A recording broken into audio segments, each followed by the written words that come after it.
Okay, I don't usually put this many layers on, but we're getting a heck of a storm here in Michigan. I was just shoveling a little bit and decided, why not show you guys what I'm up against. Here we go.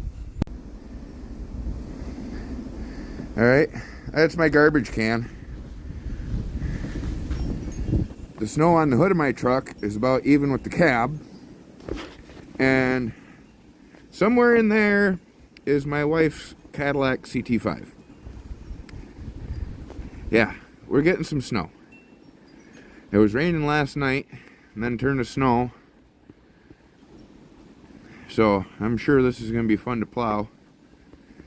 I think I'm going to take a ride on a snowmobile and go check out the neighborhood, see how many trees are down because it was windy as crap.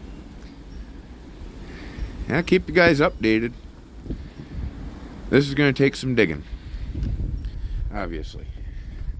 I mean, the snow was dead even with my top stair here, and that's 1, 2, 3, 4. I think that's it. Might have one. That's the ground. Yeah, that's the ground. So we probably got all of yeah. Can you tell where her mirror's coming out?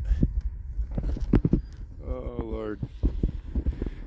God bless. Stay safe. I'm gonna start digging.